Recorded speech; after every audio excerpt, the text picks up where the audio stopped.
មានពាក្យមួយឃ្លានិយាយថាច្រវាក់ធំប៉ុណ្ណាក៏មិនអាចចងឆ្កែដែលចង់ទៅជាប់ដែរអាកាសធាតុអ្នកមិនអាចគ្រប់គ្រងវាបានចិត្តមនុស្សអ្នកក៏មិនអាចគ្រប់គ្រងវាបានដែរអ្វីដែលអ្នកអាចគ្រប់គ្រងវាបានគឺខ្លួនរបស់អ្នកគ្មានអ្នកណាមិនលំបាកនោះទេហើយក៏គ្មានអ្នកណាមិនចេះហត់ដែរ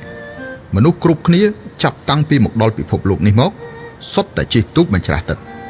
បើអ្នកមិនទៅមុខទេអ្នកនឹងដកថយឥឡូវនេះបានជាយើងឡើងលើកប៉ាល់ជីវិតនៃចៅសមុទ្រហើយនោះអីចឹងគឺត្រូវធ្វើជាចៅសមុទ្រដ៏រីករាយ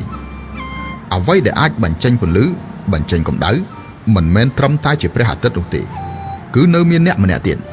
នៅពេលដែលគ្មានមនុស្សស្រឡាញ់ថ្នាក់ថ្នមគឺត្រូវរៀនចេះធ្វើឲ្យខ្លួនឯងខ្លាំង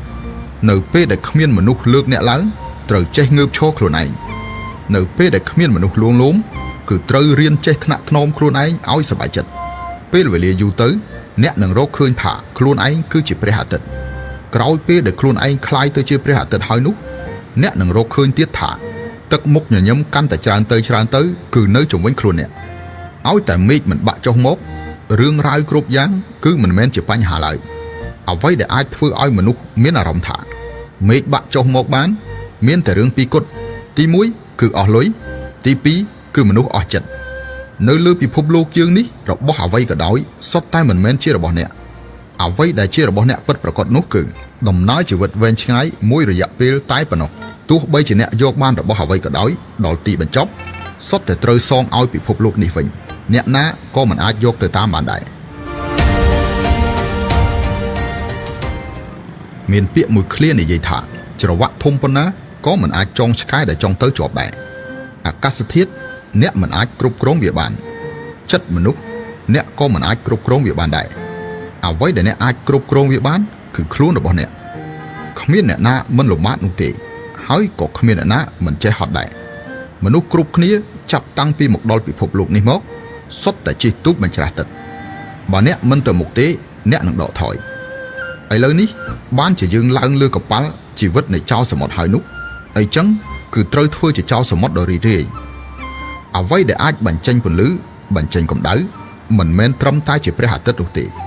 គឺនៅមានអ្នកម្នាក់ទៀតនៅពេលដែលគ្មានមនុស្សស្រឡាញ់ថ្នាក់ថ្នមគឺត្រូវរៀនចេះធ្វើឲ្យខ្លួនឯងខ្លាំង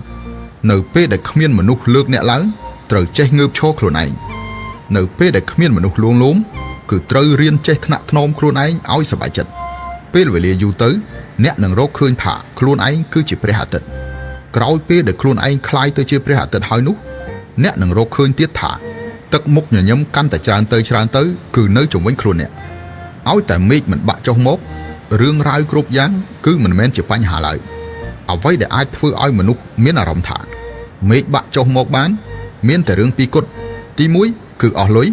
ទី2គឺមនុស្សអស់ចិត្តនៅលើពិភពលោកយើងនេះរបស់អ្វីក៏ដោយសុទ្ធតែមិនមែនជារបស់អ្នកអ្វីដែលជារបស់អ្នកពិតប្រាកដនោះគឺដំណើរជីវិតវែងឆ្ងាយមួយរយៈពេលតែប៉ុណ្ណោះទោះបីជាអ្នកយកបានរបស់អ្វីក៏ដោយដល់ទីបញ្ចប់សុទ្ធតែត្រូវសងឲ្យពិភពលោកនេះវិញអ្នក